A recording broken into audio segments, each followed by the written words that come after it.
Second বার যদি তোকে আমি দেখেছি রাইডির ব্যাপারে কোনো একটা ভিডিও বলছেন কোথায়, আপনি নাম্বার পেলেন কোথায় দিয়ে? সুমন্ত আপনি নাম্বার পেলেন কোথায় দিয়ে? আপনি ভদ্রভাবে বলুন। সুমন্ত বলছি হুমকিটা অনেক হলো, মেঘবালিকা এখন মেঘবালিকা নেই, ওটা এখন রায় বৌদির খোলার তালিকা। সংস্কৃতি ভাই, বাচ্চা বাচ্চা মেয়েরাও পর্যন্ত শাড়ি পরতে পারে, কিন্তু এই বৌদি শাড়ি পরতে পারে না। বাট আমি একটা কথা বলবো, কিছু বলার আগে একটু ভেবে বলো। কিছু বলার আগে ভেবে বলো, কিছু বলার আগে তো ভেবে বলতে চাই, কিন্তু ভেবে বলতে কি হবে? তুমি তো শাড়িটা খুলে রেখে দেখাচ্ছ, ব্যবসার জন্য তো আসুনি, রূপসে খেলা দেখাতে এসছো, দুধুর ভান্ডার খুলে রেখেছো। মাদার দেয়ারি কত করে আর তোমারটা কত করে? তার কারণ প্রত্যেকটা বাড়িতে মেয়ে আছে, মা আছে, বউ আছে। তো বাড়িতে তো মা বোন অবশ্যই আছে, কিন্তু তারা শাড়ি পরতে জানে, তোমার মতো অন্তত না। ইন্টারভিউ দিতে গেলে পর্যন্ত বৌদির শাড়ি খুলে যায়, কাজের চাপে শাড়ি করলে সেটা মানলাম, কিন্তু ইন্টারভিউ দিতে গেলে কার শাড়ি খুলে যায়? ধরা পড়ে গেল তোর ঢ্যাম নামো। দোকান বন্ধ করে কোথায়? এই দুষ্টু পাখিকে নিয়ে বসে রয়েছি। দোকান বন্ধ করে দুজনে পার্কে দুষ্টুমি করতে আসছে। এটা দুষ্টুমি না রসটামি, কোনো কিছু পাত্তা বোঝা যাচ্ছে না। ব্যবসাটা বলছি রাস্তায় না অন্য জায়গা হবে। তোমরা এখানে খেতে আসবে, আমার ড্রেস থরি দেখতে আসবে? তোমরা এখানে খেতে আসবে না আমার ড্রেস দেখতে আসবে? বলছি ড্রেসটা যদি খুলে দেখাতে থাকো তাহলে পাবলিক খাবে আর কি? ড্রেসটাই দেখবে। এখানে জুম করে অন্য কিছু দেখানো হচ্ছে। যাদেরকে নিয়ে এসছো তুমি দোকান প্রমোট করার জন্য, তারা তোমার দোকান প্রমোটের থেকে তোমার বুকস প্রমোট করতে ব্যস্ত আছে। দুধের গালায় মুহূর্ত থাকলে আর কি করা যাবে? মানুষ বিরিয়ানি খেতে এসছে, কিন্তু তুমি দুধ খাওয়াচ্ছ। যদি সাদুসদার শখ থাকে তাহলে বৌদি আচরটা ঠিকভাবে করো। অন্য কিছুর শো দেখতে চাইনি আমরা চেয়েছিল 99 টাকা বিরিয়ানি কেমন খাওয়াচ্ছ তুমি, কিন্তু তোমার মেঘবালিকায় অন্য কিছু খুলে খাওয়ানো হয়। দুধ রাইডার তোমরা খাবারে ফোকাস করো, কেন ভাই আমাকে ফোকাস করছো? তোমরা খাওয়াতে ফোকাস করো, আমার ওটাতে না। খাওয়াতে ফোকাস তো আমরাও করতে চাই, কিন্তু তোমার বুকস সামনে চলে আসছে। কাকে আমি বলছি রাইডি এখানে বিরিয়ানি বিক্রি করতে আসনি, আসলে নিজের শাড়ির শো দেখাতে এসছে। ভিডিও খেলা দেখে এখন অনেকে টাকা ইনকাম করছে, তার একটা জল উদাহরণ হিসেবে আমি রায় দিদিকে দেখতে পারি। আমাকে বলে কোনো লাভ নেই, আমি এরকমই। দিদির শাড়ি পরা দেখে অনেকে উঠে যাচ্ছে, কমেন্টে অনেক কিছু বলছো, কিন্তু দিদির একটাই বক্তব্য, আমাকে বলে এগুলো কোনো লাভ নেই, আমি এরকমই। হ্যাঁ, দিদি এখানে ব্যবসা করতে এসছে, আমি বিরিয়ানি নয় দুধের। তুমি যত বড় দুধওয়ালি হও না কেন, তোমার দুধে ভেজাল আছে। মুরগি কি লাফাচ্ছে? হ্যাঁ, মুরগি তো লাফাচ্ছে। বিরিয়ানি মুরগি সবসময় লাফায়, সবসময় লাফায় একদম। আর মাটন কি লাফাচ্ছে? হ্যাঁ, মাটন তো থলথল করে। মাটন লাফায় না, মাটন থলথল করে। বাহ, আমি জানতাম না বিরিয়ানি মাংস থলথলে হয়। থলথলে মাংস ঠিক আছে, কিন্তু তুমি এখানে অন্য কিছু থলথলে দেখাচ্ছ।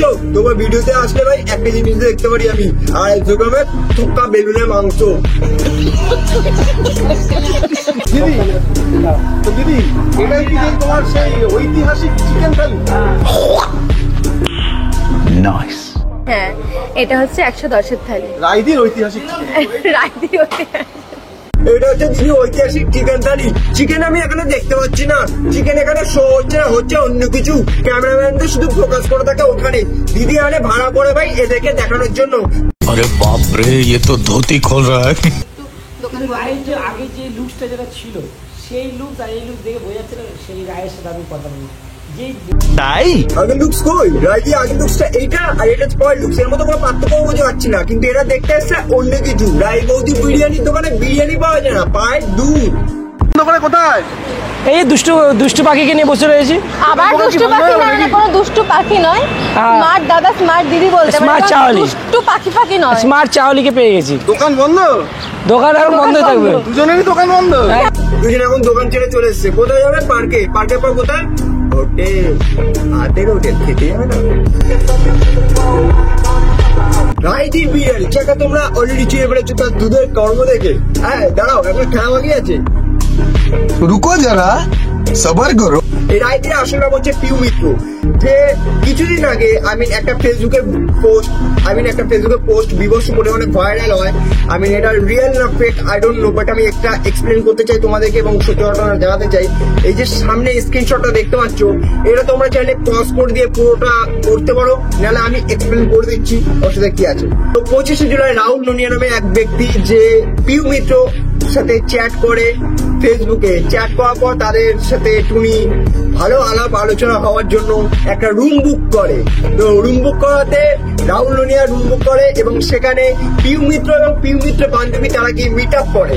তো মিট আপ করার পর সেই মুভমেন্টে রাহুল লোনিয়া অত্যাধিক পরিমাণে ড্রিঙ্ক করে, যার ফলে পিউ মিত্র এবং তার বান্ধবী ঠিক সকালবেলা পদাপর হয়ে যায় একটা গোল্ড চেন এবং রিং নিয়ে। ওকে, এবার সেইটা পুলিশ ঘটনাকালীন এটা খুঁজে পাওয়া যাচ্ছে না কে কিরকম করেছে।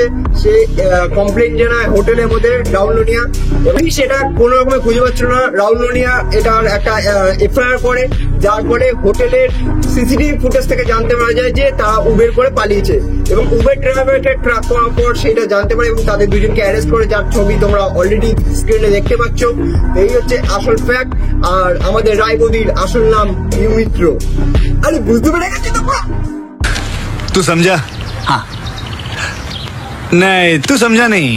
রায়বদি বিরিয়ানি তো অনেক খেয়েছো, এবার চলো একটু কমেন্টে যাওয়া যাক। উজ্জ্বল দা মেশিন দেখেছে ভিডিও কলে। ভাইজি না না না না ভাইজি,